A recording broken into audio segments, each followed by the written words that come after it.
Good afternoon, or good evening, or whenever you watch this. This is going to be really short. It seems that a lot of very stupid people don't understand how odds work. They want me to have said that Chile is going to lose. And I didn't. I said that, well, I started off with saying Chile had about a 10% chance of success. But then after I watched or after I read the opposition of the state in the Nevada case, I revised my estimate. Well, at the end of that live stream, I was still saying about 10%. But then the next day, after having had a chance to sleep on it, I revised my estimate up to about 1 in 3. Actually, mid video, I started off by saying 10%. Then I said, no, actually, now that I'm really thinking about it, it's about a 1 in 3 chance. Now, can I be wrong in odds? Sure. Let's discuss first about what odds are and then discuss how I could be wrong. If I handed you a standard 6-sided dice, like you'd go to shoot craps with at Las Vegas, I would tell you there is a 1 in 6 chance that you will roll any particular number. So if I said there's a 1 in 6 chance that you're going to roll a 6, and then you take the die and you roll it and you roll a 6, you're going to say, ha ha, John, you were wrong. No, you had a 1 in 6 chance of rolling a 6. That is statistically the way it works. That's how odds work. So if I say you have a 1 in 3 chance of success, like Chile, and if success is on a 6-sided dice, a roll in a 5 or a 6, and you roll, and it comes up with a 1, 2, 3, or 4, does that mean I was right or wrong? Because I said you only had a 2 in 3 chance of losing. Or am I going to be wrong either way, depending on which way you want it to come out?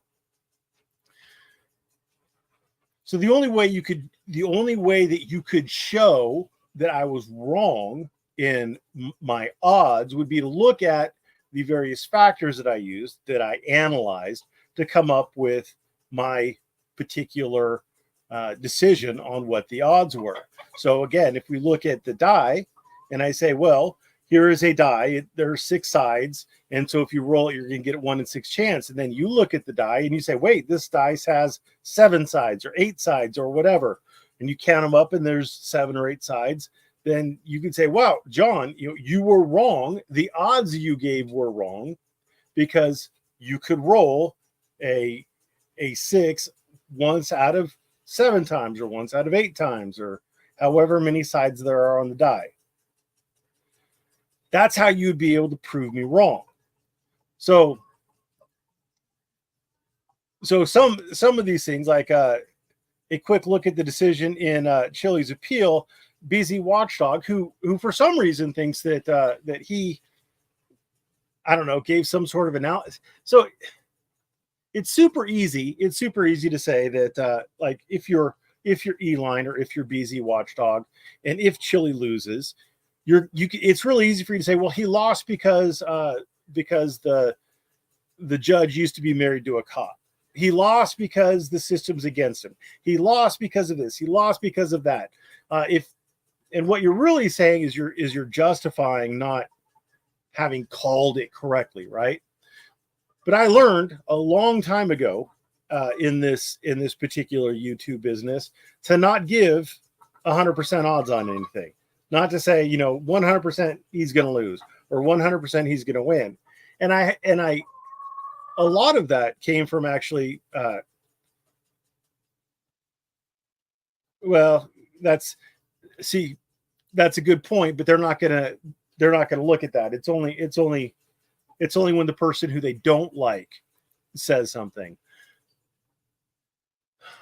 But I learned it by actually practicing law, because unlike BZ Watchdog, I actually do practice law. And on the day that Chile was in trial, I was actually in court making money and etc.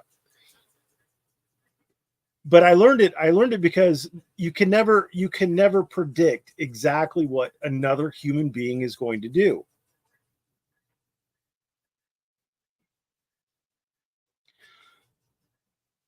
Judges are unpredictable.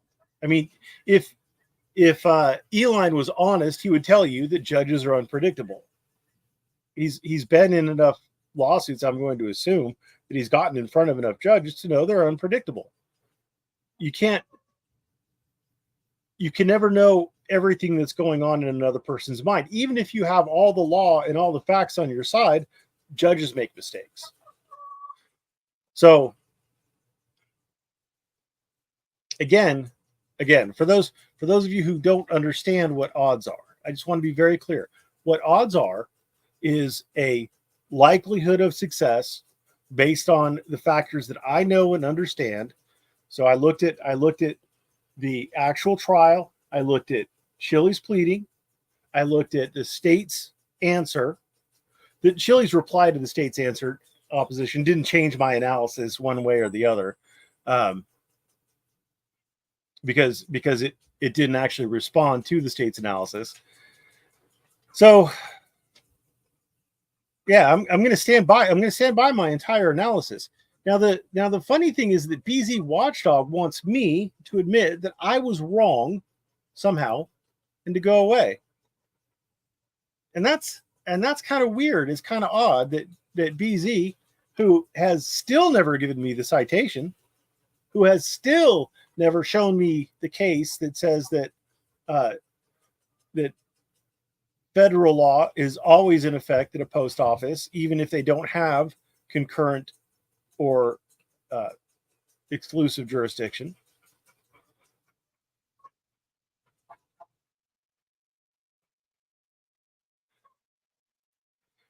Well, see, I don't know. Again, I don't know if that is, or did argue it better. But is that why the judge made the decision she did? You don't know, and I don't know. Again, we don't know a lot. When I was paying attention to it, the judge didn't really, she didn't really toss any hard questions to Orm.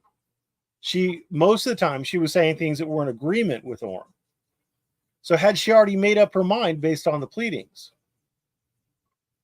I don't know.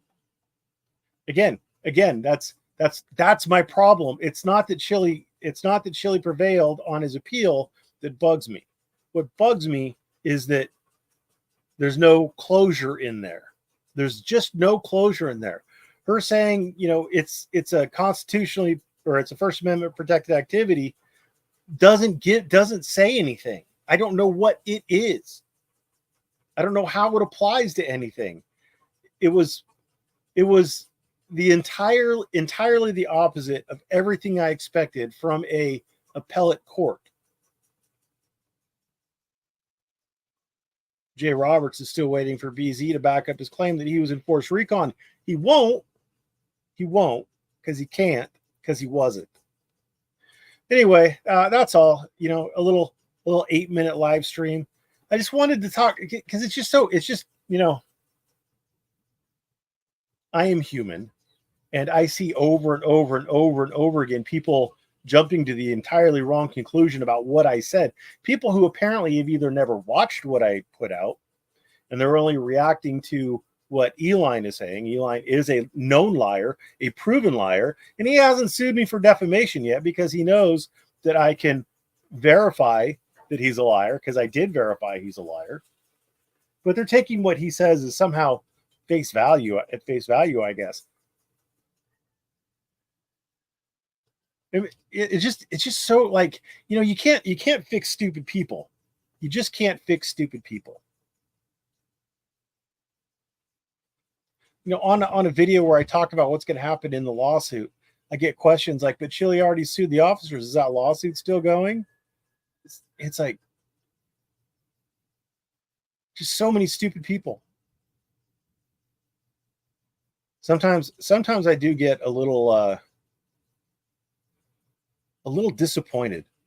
People are fucking stupid to start off with, but just some of the comments that I get, they're just so stupid. Just so stupid. And it's just a never-ending stream of stupid. Oh my God. Anyway, thanks for watching and have a great day.